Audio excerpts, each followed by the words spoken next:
Terima kasih. Assalamualaikum warahmatullahi wabarakatuh. Yang terhormat dan amat sangat terpelajar Profesor Dr. Haji Abdul Ghafur MAG, Ketua Sidang dan Penguji. Yang terhormat dan amat terpelajar Dr. Haji Muhyar Fanani MAG, Sekretaris Sidang dan Penguji. Yang terhormat dan amat sangat terpelajar Profesor Haji Masdar Hilmi SAG MA PhD, Penguji Eksternal, Rektor UIN Sunan Ampel Surabaya.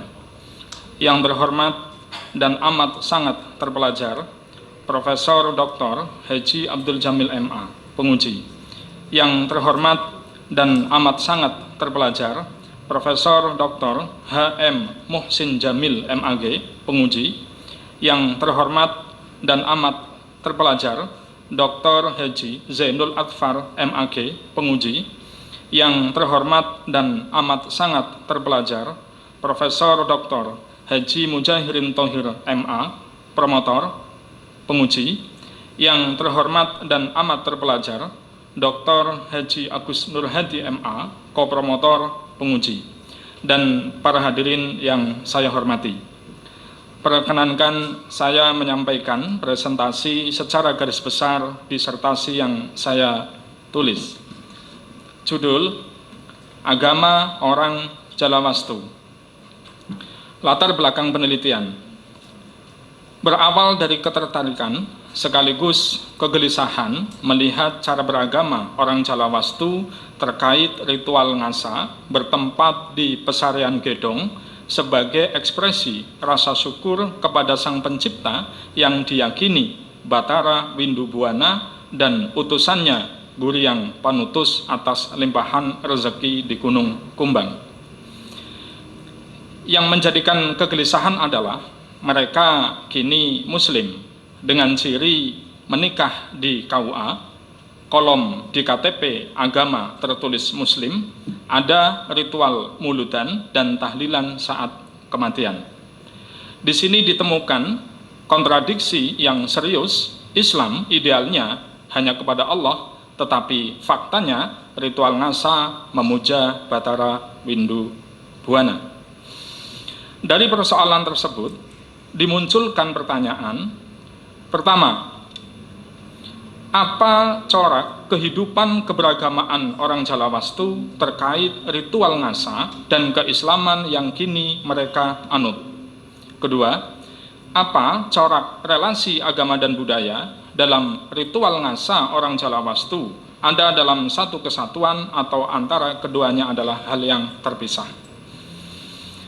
Penelitian ini menggunakan pendekatan etnografi dengan menggali data lewat cara berbaur, melakukan wawancara mendalam, dan membuat catatan harian berdasarkan sudut pandang emik dengan informan terpilih yang terbagi menjadi 3 tingkatan.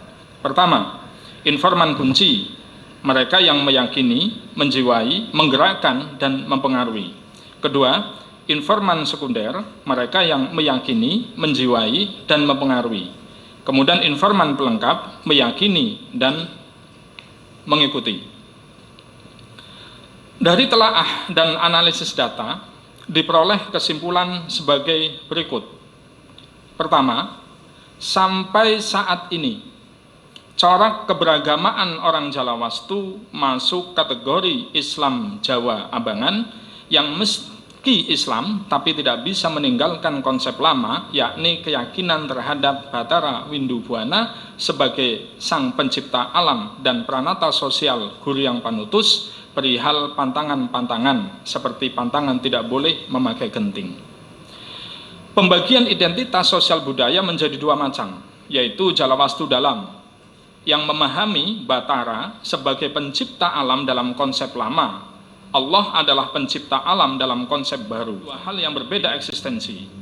Jalawastu dalam menerima ritual baru meski tidak taat tapi teguh dengan ritual lama, sementara Jalawastu luar mengalami pergeseran makna dengan memahami Batara adalah Allah dalam konsep lama yang substansinya sama, sama-sama yang menciptakan.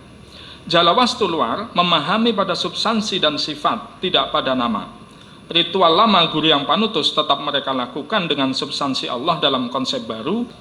Penerimaan atas keduanya, yang saya sebut dalam bahasa lokal adalah Islam Sahawai, saya sebut dengan corak Islam akumulasi, sebagai novelty yang melengkapi corak sinkresi, akulturasi, dan kolaborasi. Diksi akumulasi mengambil dari Kamus Besar Bahasa Indonesia tentang arti akumulasi, yaitu mengumpulkan, menghimpun, dan menumpuk. Ketiga, ada persoalan lanjutan yang saya temukan terkait kondisi di Jalawastu. Pertama, potensi konflik Jalawastu dalam dan Jalawastu luar terkait keberlangsungan ritual ngasa. Kedua, langkah pemerintah daerah menjadikan kampung Jalawastu sebagai kampung adat akan menggerus spiritualitas ritual ngasa menjadi aspek profan saja, kecuali ada duplikasi ngasa.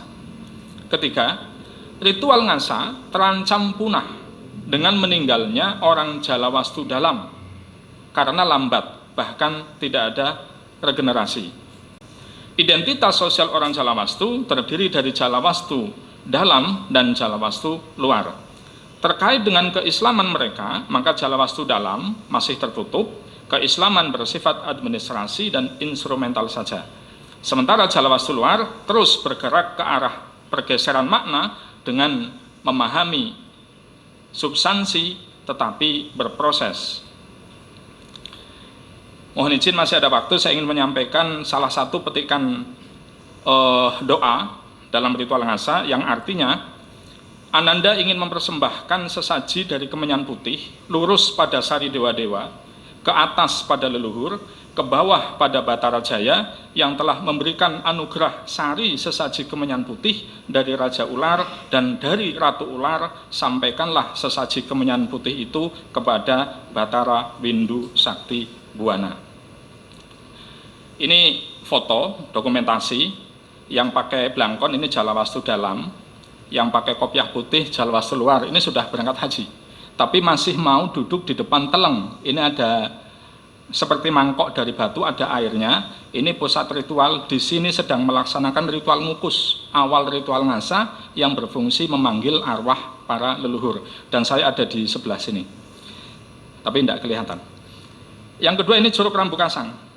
Ini digunakan untuk ritual ngaguyang kuwu. Jadi kalau kemarau panjang, mereka tidak sholat istisqa, tapi mereka akan melakukan ritual doa di sini. Kemudian yang ini adalah gubuk yang pada tahun 1882 ditemukan arca-arca dan tulisan tentang Batara Windu Buwana. Dan ini masih asli. Ini kuncen usianya 90 tahun, masih kuat naik ke gunung yang jalan kaki dari bawah itu 5 jam. Dan ini saya. Jadi sangat dekat. Ini data-data arsip yang sekarang tersimpan di Belanda tentang Batara Windu Buwana. Dan ini rumah salah satu kokolot, sangat sederhana. Ini petilasan Mbah Kuwu Sangkan. Dan ini saya mau masuk ke batas wilayah sakral ritual ngasa Pesaran Gedong. Di situ tampak gambar saya melepas sabuk, sandal, jam, dan lain sebagainya. Kemudian ini suasana kami berbaur dengan masyarakat setempat. Insya Allah akrabnya ini alami. Ini ibu angkat saya di sana dengan rumah yang sangat sederhana. Ini bapak angkat saya yang pakai putih. Dan ini anak-anak kecil yang tidak paham ritual ngasa itu seperti apa, hanya kecuali ramai dan asik saja. Mereka akan berangkat untuk belajar TPQ di kampung bawah, yaitu Dukuh Garogol, karena di Jalawastu tidak ada TPQ atau Madin. Demikian yang dapat saya sampaikan. Terima kasih. Akhirul kalam. Assalamualaikum.